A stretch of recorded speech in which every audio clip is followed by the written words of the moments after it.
How did the Lord of the Rings appear from the Witch King's perspective? What did he know, when did he know it, and how did that affect what he did? Hi everyone, this is Robert. Welcome to In Deep Geek.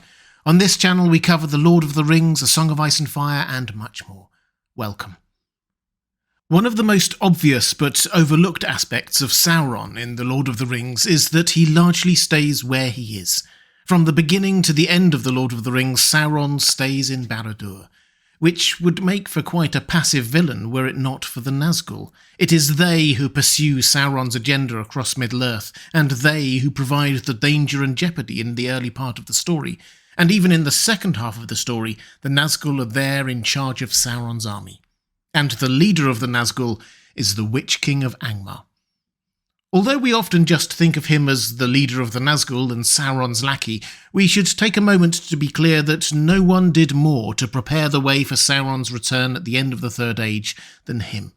Sauron may have been lurking in the background for a few thousand years, but the Witch King destroyed the entire northern kingdom of Arnor, then personally ended the line of kings down in Gondor, led on the rebuilding and refortification of Mordor, and much more. He isn't just a lackey, he's a formidable force in his own right.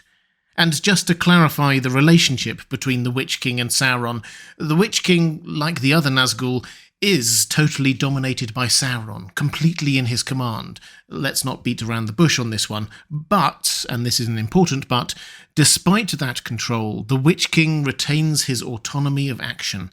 Sauron does not control him remotely from afar, or is even in constant telepathic communication with him. Simply put, the Witch King is in charge of his own actions. He had been given his orders, and he was striving to carry them out, but throughout the story he makes his own in-field decisions. Okay, that all said, what was the Witch King up to during that time? What did the War of the Ring look like from his perspective? Well, he starts the story in Mordor. Sauron was obviously desperate to find the ring and had captured and interrogated Gollum, learning about Shire and Baggins. Not knowing exactly where to start looking for the Shire, Sauron sends his Nazgul, his most trusted servants, first to very ostentatiously attack Osgiliath, so everyone thought they knew where they were, then in secret to the Anduin River Valley to hunt for the Shire. They went invisible and uncloaked for this. It was only a bit later when they got those black cloaks and became the Black Riders. They didn't find anything in the Anduin Valley. Even the settlement Gollum had grown up in was gone, so Sauron sent orders for them to go to nearby Isengard to question Saruman. The timing here is quite important, because Gandalf had only just escaped Saruman's clutches on the back of Gwaihir when the Black Riders got there, so Saruman took the hit that he looked a bit incompetent as a jailer and admitted that Gandalf had flown off towards Rohan, saying that only he, Gandalf, knew where the Shire was. That, from Saruman's perspective, got the Nazgul off his back for a little bit. So although it's pretty clear that the Witch King did not really trust Saruman at this point, force was not really an option. Saruman was amassing an army around him. So pragmatism set in, and the Witch King instead led the Black Riders off towards Rohan to hunt for Gandalf. And by chance, en route, they met Grima going the opposite direction. Grima knew he was hugely outnumbered and outpowered, and basically just spilled all the tea. Gandalf had been to Edoras and was now gone. Saruman was a traitor to Sauron, and the Shire was northwest of them, west of Bree. The Witch King spared Grima. We read that the Lord of the Nazgul spared the life of the Worm-tongue, not out of pity, but because he deemed that so great a terror was upon him that he would never dare to speak of their encounter, as proved true, and he saw that the creature was evil and was likely to do great harm yet to Saruman if he lived. So he left him lying on the ground and rode away, and did not trouble to go back to Isengard. Sauron's vengeance could wait. So the Witch King now knew where the Shire was, and also that Gandalf, a significant opponent, was free and able to help and lead the opposition. It took a few days, but the Nazgul finally reached the border of the Shire, the Sarn Ford. Aragorn had left some rangers there, so it took a little time to cross, but they managed it. At which point, the Witch King divided his forces. He put his second-in-command, Khamul the Easterling, in charge of the small team heading into the Shire itself to find Baggins. It was he who confronted Farmer Maggot, Gaffer Gamgee et al., and the Witch King took the rest of the wraiths east to try to cut off any escape route. What followed was a cat-and-mouse game for a few days between Frodo, Gandalf, Aragorn, and the Nazgul. Frodo got out of Hobbiton just as Khamûl got there. He overheard the conversation with Gaffer Gamgee, and the hobbits managed to evade the Black Riders, but only just for the next few days. Then Gandalf appeared on the scene and was less than subtle, charging around on Shadowfax looking for Frodo. The Witch King realised that perhaps he didn't need to find those pesky little sneaky hobbits. He just needed to find Gandalf, and Gandalf would lead him to the Ringbearer. So after hearing about Frodo being in Bree and disappearing mysteriously from the Prancing Pony, the Witch King focused on Gandalf for a bit, trapping him overnight at Weathertop. Gandalf was outnumbered, but still managed to survive the night against the Ringwraiths. When he escaped in the morning, the Witch King sent 4 Nazgul after him, just in case he was going to join up with Frodo elsewhere. He wasn't. Gandalf was actually intentionally drawing away some of the Nazgul. But that's why there were only 5 Nazgul by Weathertop when Aragorn and the hobbits arrived there 3 days later. The 5, including the Witch King, attacked. Frodo held them off for a bit by invoking the name of Elbereth, and Aragorn, heroism personified, beat them back with his flaming brands. However, by that point, the Witch King was actually okay to beat a tactical withdrawal. He had managed to stab Frodo in the shoulder with his Morgul blade, the tip of which broke off, and Frodo was poisoned, and not a normal poison either. Yes, it would leave him in great pain, but the shard itself would work its way towards his heart, and when it reached there, he would turn into a wraith. So this wasn't just a matter of thinking that Frodo would die. Frodo would turn into one of them with the ring, and they would get it that way. They just needed to hang around and be close enough when it happened. Hobbits are small, right, so surely it wouldn't take that long. Of course, hobbits are sturdier than they look, and Aragorn is quite a good healer, so Frodo hung on for longer than expected. Nevertheless, this was touch and go. The Witch King again split his forces. 3 raced ahead to guard the last bridge, the only bridge for miles over the river Horwell, about halfway between Weathertop and Rivendell, but they were seen off by Glorfindel. Now, Glorfindel didn't really feature in the Peter Jackson films, but he is quite a legend. An elf who died killing a Balrog, went to Valinor, and was sent back to help the people of Middle-earth. So on hearing that Glorfindel was now on that bridge, the Witch King did a massive detour to the south and raced back up on the east side of the river to pick up the trail. Eventually, all 9 Ringwraiths were there on horseback, albeit slightly delayed, chasing down Frodo. We know what happened next, of course. Frodo, alone on Asphalloth, just made it to the other side of the ford of Bruanin, outside Rivendell. He turned and had a moment of defiance, really, holding his sword in the air. The Witch King laughed and magically shattered the sword. Finally, the Witch King must have thought, the moment has come. The enemy that he genuinely feared, or was at least wary of, Glorfindel, was now behind him, as were Aragorn and the other hobbits. Frodo was alone and defenceless just meters ahead of him. So sure of victory was he that he even laughed. But then, as the Black Riders were crossing the ford, Elrond caused the waters of the Bruanin to rise and sweep them all downstream. The first part of the Witch King's involvement in the story, the hunt for the ring, had very, very nearly succeeded a few times, but ultimately it failed. The Witch King himself, once he had escaped the torrent, requisitioned the only horse that survived and charged back to Mordor. The ring was in Rivendell, and out of their reach for the time being. He needed new orders from Sauron. When he got to Mordor, he sent horses back for the other Nazgul, and Sauron gave him and his brethren new steeds, the flying fell beasts.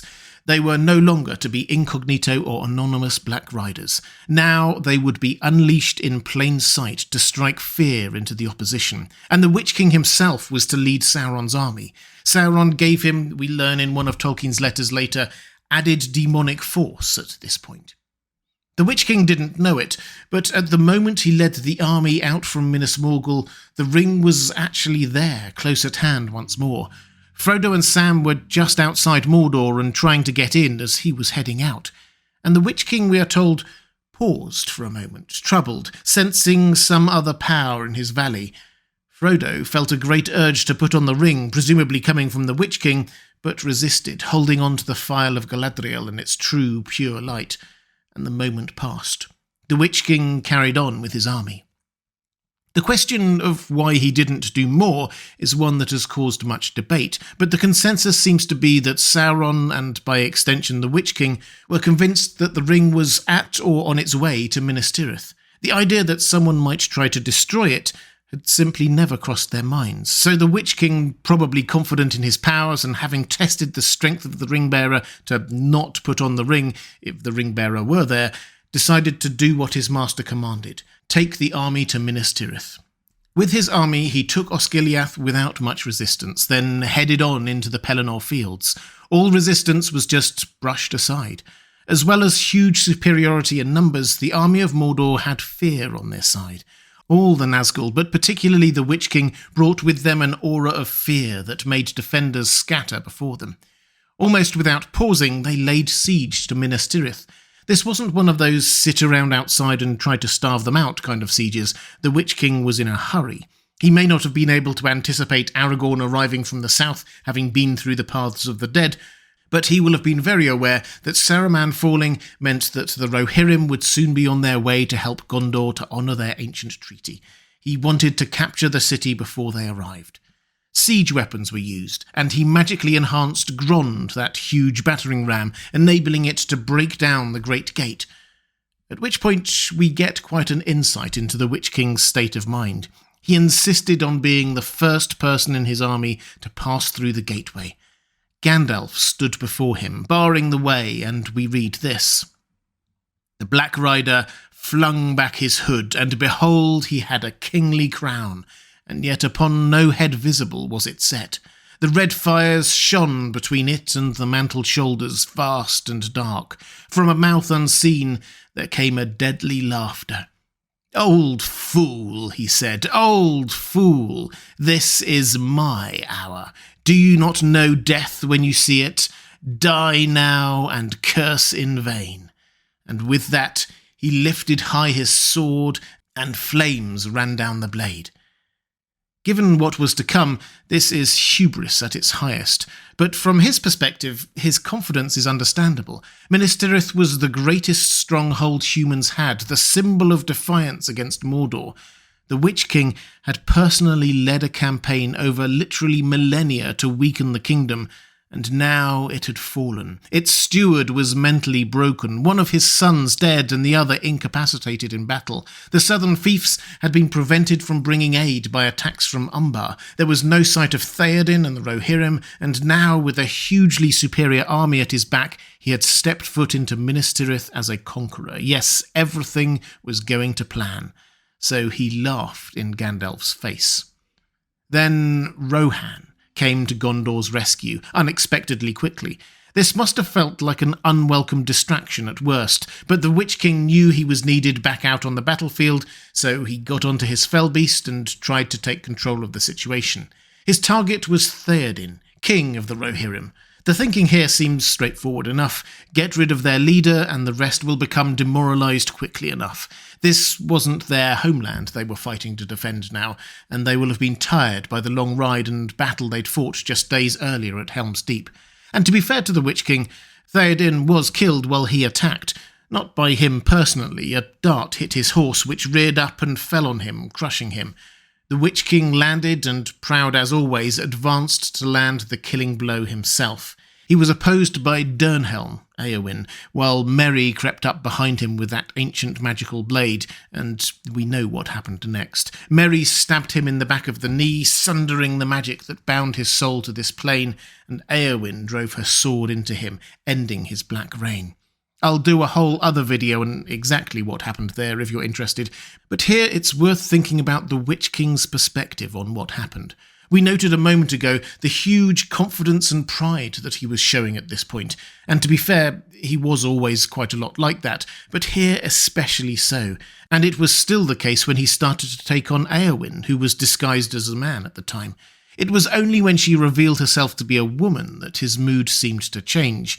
He quoted at her the line that "no living man may hinder me," and she revealed herself not to be a man, and he became filled with doubt. Tolkien even uses the word doubt twice to describe how he was feeling, just to make sure we understand. The Witch King had been so sure of himself, and now suddenly he wasn't. Remember Glorfindel? Centuries earlier he had prophesied that the Witch King would fall not by the hand of man, and the Witch King took that as a form of prophetic armour. It seems not to have even crossed his mind that he might be struck down by someone who wasn't a man. So the last few seconds of his life, or unlife, were filled with doubt and anger or rage. This is the other way Tolkien describes him at the end. Angry. Gone are the mocking little speeches and cruel laughter. Instead, he's just trying to kill this threat in front of him in the most basic of ways, battering down on her with his mace. This is the last we read, after that final blow.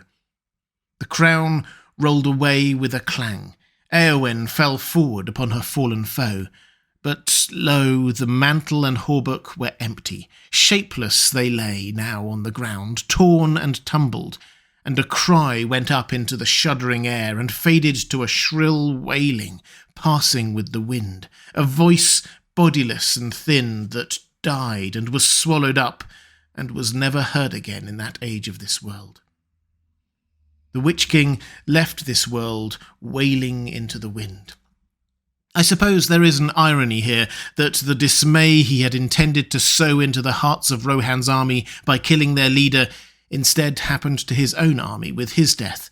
They lost heart and retreated, and ultimately the battle which had seemed a foregone conclusion in their favour was lost. Other ironies abound, too, about how he rode out of his way to avoid Glorfindel, and yet Glorfindel's words followed him to his death. How he clung to those words as a defence because no man could kill him, but it turns out that they simply revealed his weakness. But ultimately, Tolkien wants us to see the Witch King as an example of hubris, pride before a fall, and there is a certain poetic justice that for the last moments of his life, that hubris was replaced by doubt. At the end, he realised how wrong he had been. If you'd like to see more videos on the world of J.R.R. Tolkien and the Lord of the Rings, please click on the link to the playlist on the left of your screen. Or if you'd like to support this channel, thank you. There's a link to my Patreon page on the right of your screen. Thanks for watching. That's all for this time. I'll see you again soon.